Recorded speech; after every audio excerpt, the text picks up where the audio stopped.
Welcome to MT Fridays. We're Melonya Johnson, owner of BSMART Coaching, and Tahitia Timmons, owner of Conscious by Us. Together, we're here to fill your Fridays with unscripted conversations that cover the gambit: politics, current events, science, social justice, health and wellness, and more. We're here to elevate the conversation. We're fighting the brain drain, one unscripted conversation at a time. So grab your coffee, tune in, and let's dive into another episode of MT Fridays. Hello, Tahitia. Hello. Oh my gosh, what a week, right? What a week. What a week. Um, so how was your week? How was your week of the what is it, October You know, 18th? it was a good week. First, I'd like to announce that I am down 27.4 pounds. Congratulations. Yes. Every Yay. time you see me, I'm going to be a little less me. Uh, No, she'll be even more her I'll be, personality wise. oh my gosh, Because uh, she'll be healthier. Not hungrier. that weight loss means that you're any healthier than anybody else, but Uh, I'm uh, it's a journey, especially as you get older as a woman. So Well, I mean, I'll be honest with you. It's my focus these days, and so um, a lot of things had to come together, and for me to be able to do it, a good therapist is one of them, so I can stop eating my emotions, and that's one aspect of it, but. I just knew that it was something I needed to do, and it is healthier. I'm overweight, and that's not a good thing. I felt tired and overweight. Not even talking about aesthetics, just talking about physically. Moving and breathing and sleeping and all those things. So I'm really, I'm grateful that I have found some discipline in myself, and I'm using Noom. Shout out to Noom, and I like it. well, that's awesome. I noticed that you said the therapy piece, right? Like, and the mind body. And we always hear, there's this thing out there, the body keeps score, and like you hold everything and it comes out eventually. And I used to, it sounds terrible, right? Because I probably say it in lectures, like the body keeps score, stress is an impactor. But when I was younger, I really didn't believe that. I was like, that's a bunch of nonsense. Like people just, I was like very much a toxic human being who was like, pull up your big girl panties, get over your nonsense, and do what you need to do whatever you need to do. Hmm. And then with age and experience, my opinion around that has changed. And so I'm bringing to MT Fridays uh, a generational thing that I'm noticing, right? So I'm Generation X, and Melania, I don't want to call you out age wise or anything like that. Oh What no, I'm generation are you? 61 years old. I'm a boomer, right? But Boomer. here's the Okay. thing. I don't ascribe to labels. I'm Melania Johnson. I am Melania Johnson. But yes. And I like that in theory, except I will say, and this could be biased, and I'm sure there will be some Gen Alpha or Gen Zer, the latest two generations, who one day will look at this and be like, she's full of nonsense. But Gen Z and the generation after them are very different when it comes to like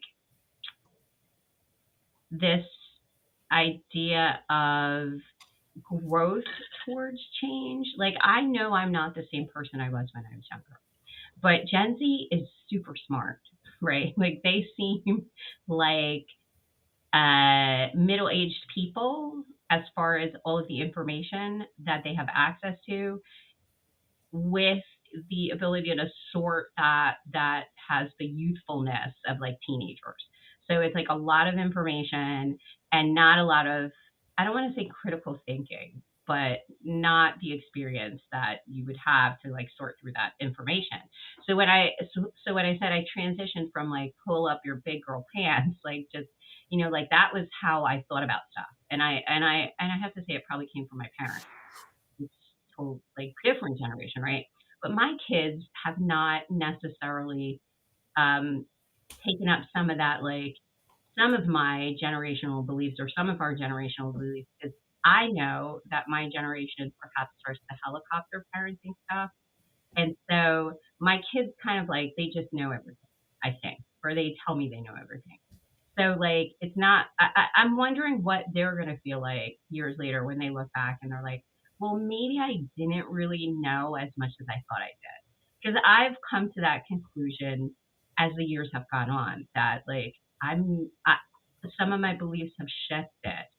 Um, did that make sense? Like where I was coming from with that? Probably not. That was a very convoluted way to say it Well, was when you say some of your different beliefs have generation. shifted, what do you mean?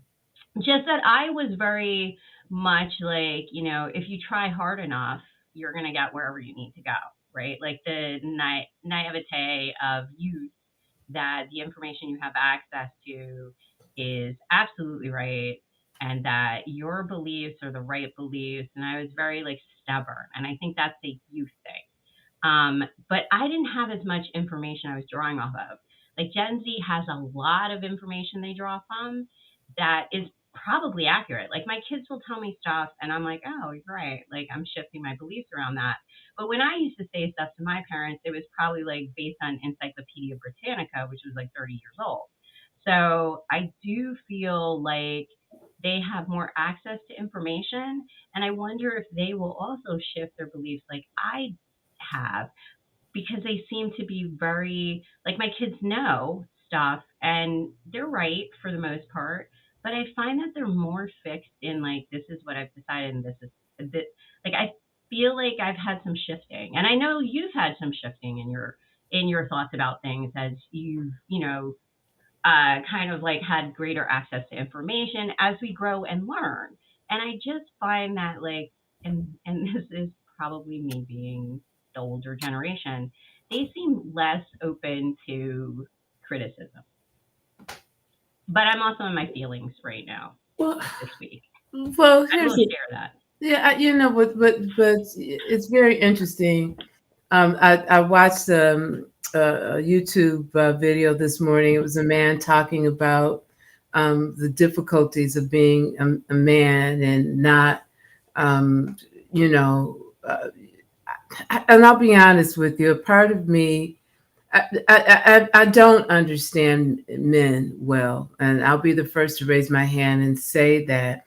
And a part of me really kind of didn't have empathy because I'm like, well, if you think it's hard being a man, try being a woman, right? He was talking about, finances, and I'm like, do you know, and finances and heads of households, like women, African American women are 50% heads of household.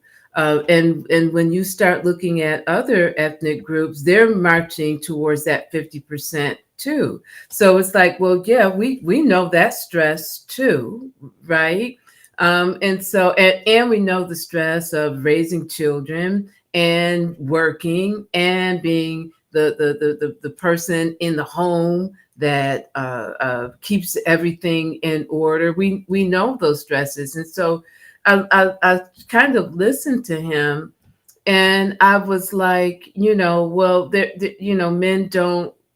They don't. He said, we don't handle criticism well, and we don't, you know, when our emotions are big and we don't know how to deal with them. And I always go back, I always go back to parenting, right? And to talk, to touch a little bit on some of the things that you said. I think every generation looks at the generation that's coming up and those generations have some unique advantages because life has changed and because we've done the work, right, to make it to And help them differences in advance. communication styles too. Right, but what I'm Like, saying is that they're, they are in a position because we have worked as a generation to bring them some resources that were not available to us. And that is what's true with every generation and every generation that comes up, right? And yes, they do know quite a bit, but you can't get around the human brain, right? It forms and develops at the speed that it forms and develops. And it's not truly baked until it's about 24, 25, 26 years old. So, yes, you have a lot of information. And we also know that there's a lot of misinformation out there as well, right? And so, I think that I think that they should have some advantages. The whole evolution of humankind has brought us to this moment. It's collective learning. It's collective progress. The generations should be more advanced as we grow, as we progress. However, I think where we are really falling short is helping them to understand those realities of critiquing. Yes, there was there used to be sort of a meme kind of joke that there was a point that in children's sports that everybody got an award, nobody lost, right? And so we created this environment where we, shied away from being able to give critique and be able to accept that feedback, right? yeah, and I guess I'm grappling with that, right? So I'm grappling with, so, you know, let me context this a little bit. We're in a very contentious political election year in the US. And I am grappling with some of the apathy that, there's a lot of discussion what's going to be the big thing in the political race in the US. Is it going to be immigrants? Is it going to be like the Hispanic community that is going to either swing it one way or another? Is it going to be young people? Is it going to be women? Is it going to be, the LGBTQ plus? Is it African Americans, Black people? Like who is going to be the big factor or trigger in the race? But I think from listening to some of my kids' friends, I wonder if the apathy of the group that we haven't talked about as much, which is Gen Z and Alpha can't vote, but one day they will. But Gen Z and early, I think it's the on the cusp of being Gen Z, but they seem a little apathetic. Like at first, my one kid was like, "Yeah, I'm excited to vote, and like I'm excited to be involved." And then something has happened, something has shifted, and I'm not seeing that same energy that when there was a shift in the political landscape, Gen Z had. And so I'm wondering if with all this information, like over time, I've been able to process like some of my early thoughts, which were like maybe negative, like, hey, everybody should just pull up their pants and be big and like do what you have to do. Like my thinking has shifted around that. And I wonder if Gen Z will be able to get over their thinking of apathy when it comes to like they have so much information. They almost seem like they know everything on surface, but they are still very young. And still, as you said, it takes time for the brain to develop and socially critically think in those ways. So I wonder if this excess of information is so overwhelming, it becomes like, I'm not going to say polarizing, right? But like you get stuck, right? Because listening to my youngest, um, they definitely were sort of like, yeah, leaning towards like, but does it really matter? Like, eh. And I'm seeing that a little bit more, which in the beginning I thought there would be a little bit more excitement. And I could be wrong because I'm not a Gen Zer. So maybe they're super excited and they're all getting out and voting, and I have a very small sample, if that makes sense. Um, but I definitely came into this because we talk politics on here, you know. I definitely came into this thinking like, wow, Gen Z, and like they're this generation that everybody's talking about these different groups, so I'm wondering how much they're getting out and voting. Because the one year I remember just seeing tons of young people. I think that was the year that AOC got in, right? Like there was just this wave of like young people out. And I'm a little bit of a hermit, so maybe I just don't know. Well, I think one of the things that is missing, from our educational system is civics, right? Mm, And so to when you start, having dialogues and conversations and debates and sharing information about what is going on in our world, that brings up, I think a greater awareness. I think it brings an excitement, and I think it empowers you to understand the importance of your vote. So as for me, my parents, they work different shifts. So on election day, at the end of our street, there was this little green like cabin that was just only open during elections.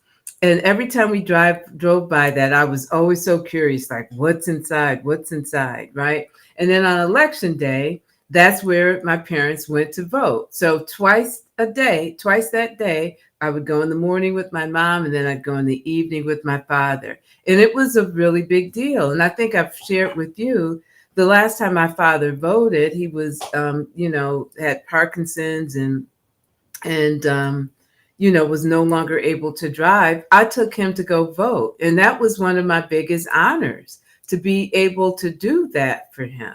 But I think that the other thing too is that, the way we get information now is so different from generations past, right? Before, families sat in front of radios and listened to stories and programs, and then there was the TV, and you had three channels. So all your information came from those three channels, right? And now we have an assortment, an array, an overwhelming array of where we can get information. And some of it is more opinion than it is really information. And so I think we, as a society, if we really want to engage younger people and to be involved in their communities and in their government, because we the people, we're that fourth branch of government, right?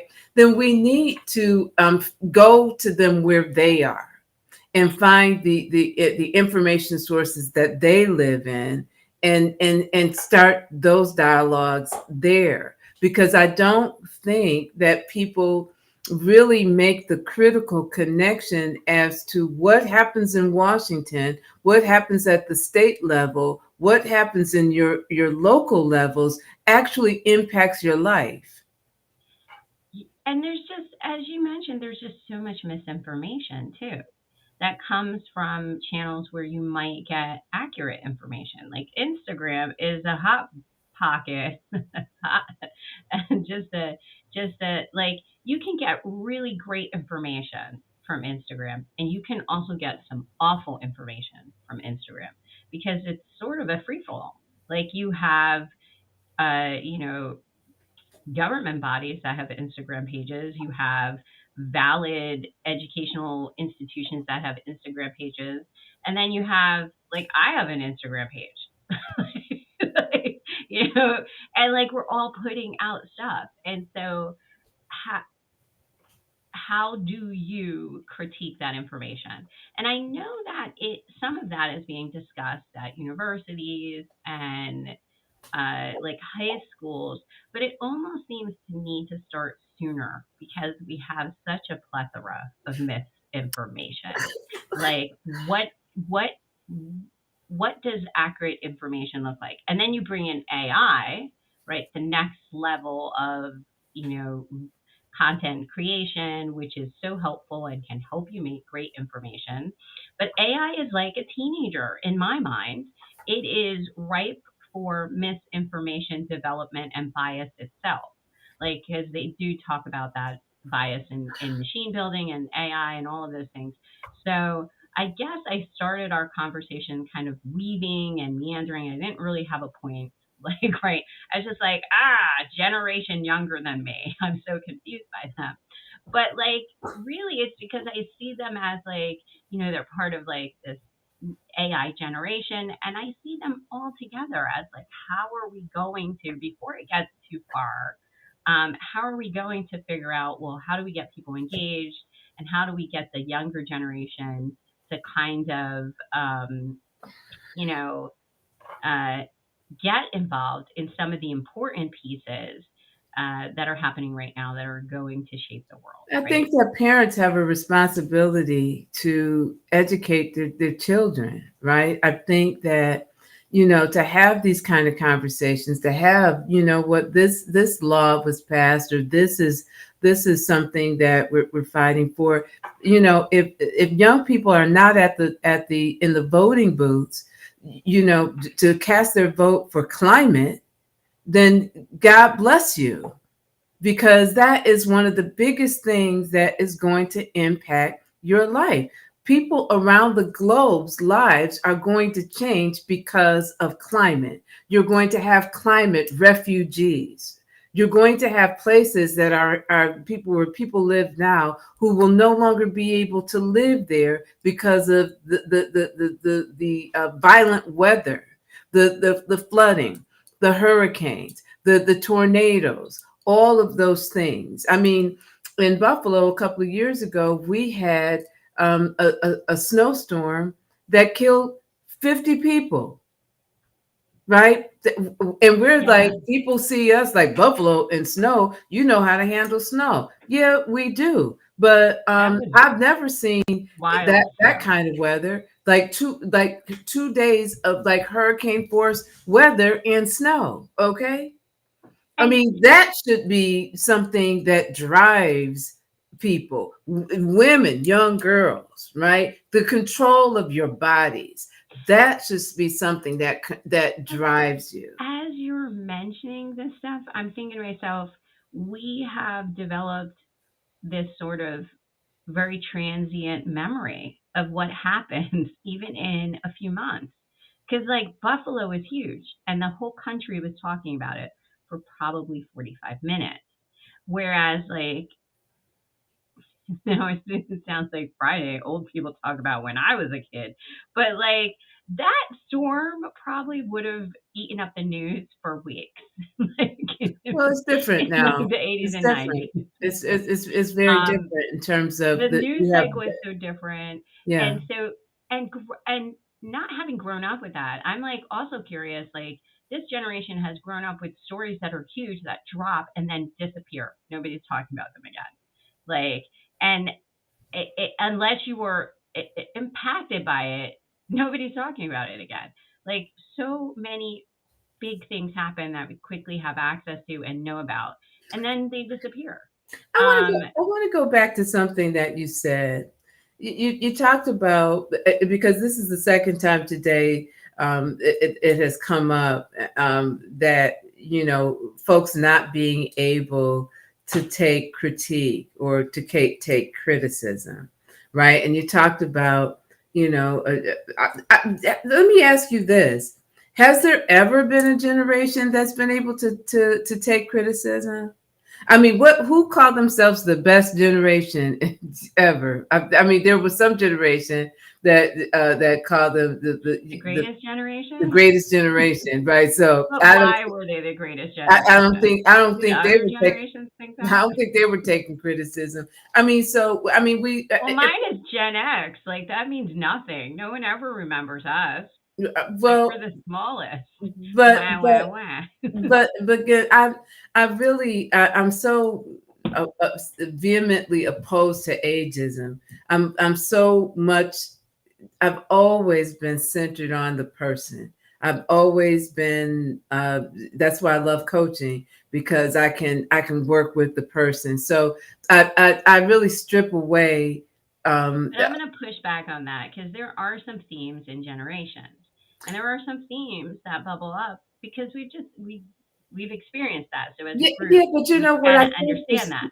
there's too much emphasis on those themes because there are some things that are ascribed to boomers that's not me, right? And so I really take me at my word, take me at my values, take me at my behaviors, right? And there might be some similarities with folks, you know. I mean, my first delve into understanding human behavior, I started with astrology, right? I used to read everything on astrology because I was always trying to figure out the human being. So yes, there are some things that are similarities, but I think that also becomes a way that we separate ourselves from people, and we say, and it becomes others and them, as opposed to, you know. And I really, when I really became irked with these generational descriptions and labels is when people started talking about what they wanted in the workplace, right? Well, the younger generations, they want flexibility and this, that, and the other. And I'm like, well, who the hell doesn't want flexibility? I want flexibility. You know, I mean, I don't like labels. Yes, but Melania, are you trying to tell us that we can't use, and these are No. shortcuts to kind of think about entire groups of people? Are you telling us then that the best practice would be to have an individual view of people as individual people? Because I, I Yes. I'm saying believe, that get to know somebody before you put them in a group. But I'm not telling you or anybody else to do or not to do anything. I'm talking about how I move, right? and that's interesting because it really is like when we say Gen Z, Gen X, all these labels, black, white, like all of these different labels we have out here, they're just shortcuts. So I don't have to spend time trying to figure out safe or not safe. And none of that should really matter because if I don't talk to the person or know the person, like how can I know? So is it fair for me to like say, oh, Gen Z or any of these things, right? Or so you're right. Like getting to know the person is the important thing to do. Is that Indy? Yes, of course it's my dog because if she Hi, that is the Indy. other host, Indy Irie Johnson, uh, who Well, I thought so. Melania and I both have dogs, and I thought Bravo would be puking right now. So yeah, well, I was well, happy to it's, hear just dogs barking and yes. not Well, dogs puking. I missed out a little bit on what you were saying, but what I did get is that I think that I get my whole thing is I don't want to make sweeping because typically when we make sweeping commentaries on a generation or a group of people or a segment, it typically tends to be negative, right? It does. It But does. it And can I also be positive. But I just want to say, I think the sweeping piece comes from as we get to, as we as human beings have explored the world and encountered other human beings who are different, we've come up with these quick ways to categorize based on maybe what a few of that group did. And then we have carried that forward as we have grown bigger, as there's more people on the planet. And much like our electoral college system, maybe it might be outdated to keep thinking of people in generations, in racial groups. We've been talking about, like in the literature, there's a lot of talk about race is just really a concept, right, that we put to tag people. So then maybe generationally, these ideas that groups of people that grow up with certain types of technology or access to things, because like you said, I want the things that you're saying you're describing of another generation. And I think I've sat through those lectures and thought like, oh, I like those things too. But like, so why do we bucket people like that? Yes, it does make it easier for us to categorize things. And yes, Melania, I see I'm in charge of the well, board and the time is I running know down and I keep we're talking. running out of But time, and like my dog you is having some sort of choking thing, so I we really need went to exit. from we went from me starting out like Gen Z and like throwing this bucket out, like this I is gotta what I'm go. not liking in the world. I'm wrapping it up. Thank you. To like really my point was you have changed my mind again, right? Like so maybe we should be thinking about individualism versus like trying to group people into groups. And so we are at time. I'm gonna bring us out and play our outro. Thank you so much for joining us if you joined us, and we will see you next week. See ya. Thanks for joining us on MT Fridays. If you enjoyed today's conversation, be sure to like, subscribe, and share for more insightful discussions every Friday. Remember, the brain drain stops here, so keep the conversation going by connecting with us on social media or visiting our website. Until next time, stay curious and keep filling your mind with knowledge. See you next week, Friday, on MT Fridays.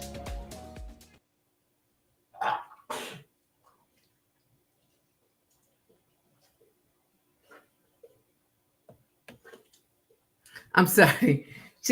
She took off to go